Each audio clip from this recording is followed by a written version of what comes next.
વડોદરા જિલ્લા કેળવણી મંડળ સંચાલિત શ્રીમતી એસ.સી.પી.એફ. કોમર્સ કોલેજ, ડભોઈ દ્વારા બી.કોમ. પ્રથમ વર્ષના વિદ્યાર્થીઓ માટે કોલેજ અને એન.એસ.એસ. નો અભિમુખ કાર્યક્રમ યોજવામાં આવ્યો હતો.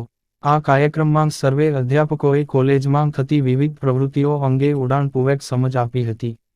આ ઉપરાંત ડો. ઇમરાન ખાન પઠાણ દ્વારા કોલેજ, ટ્રસ્ટ અને નિયમો માહિતી આપી હતી. કોલેજના આચાર્ય શ્રી ડો. કે પારેખ દ્વારા મહેમાનનું સ્વાગત કરી પ્રાસંગિક ઉદ્બોધન દ્વારા કોલેજમાં કૌશલ્ય વિકાસ અને વિદ્યાર્થીઓમાં રહેલી સુસુપ્ત શક્તિઓના વિકાસની પ્રવૃત્તિઓની સમજ આપી હતું. આ કાર્યક્રમમાં વિદ્યાર્થીઓ દ્વારા તૈયાર કરેલ પ્રવૃત્તિના વિવિધ વિડીયો દ્વારા કોલેજની પ્રવૃત્તિઓની માહિતી આપી હતી. જેમાં 200 જેટલા વિદ્યાર્થીઓએ ઉત્સાહપૂર્વક ભાગ લીધો હતો. કાર્યક્રમમાં આભારવિધિ કોલેજના પ્રાધ્યાપક ડો. ઇમરાન ખાન પઠાણ દ્વારા કરવામાં આવી હતી. કાર્યક્રમના અંતે રાષ્ટ્રગીતનું ગાન કરવામાં આવ્યું હતું. કાર્યક્રમ બાદ વિદ્યાર્થીઓ માટે અલ્પાહારનું સુંદર આયોજન કરવામાં આવ્યું હતું. આ કાર્યક્રમનું સંચાલન ડો. વંદના વસાવા અને એન.એસ.એસ.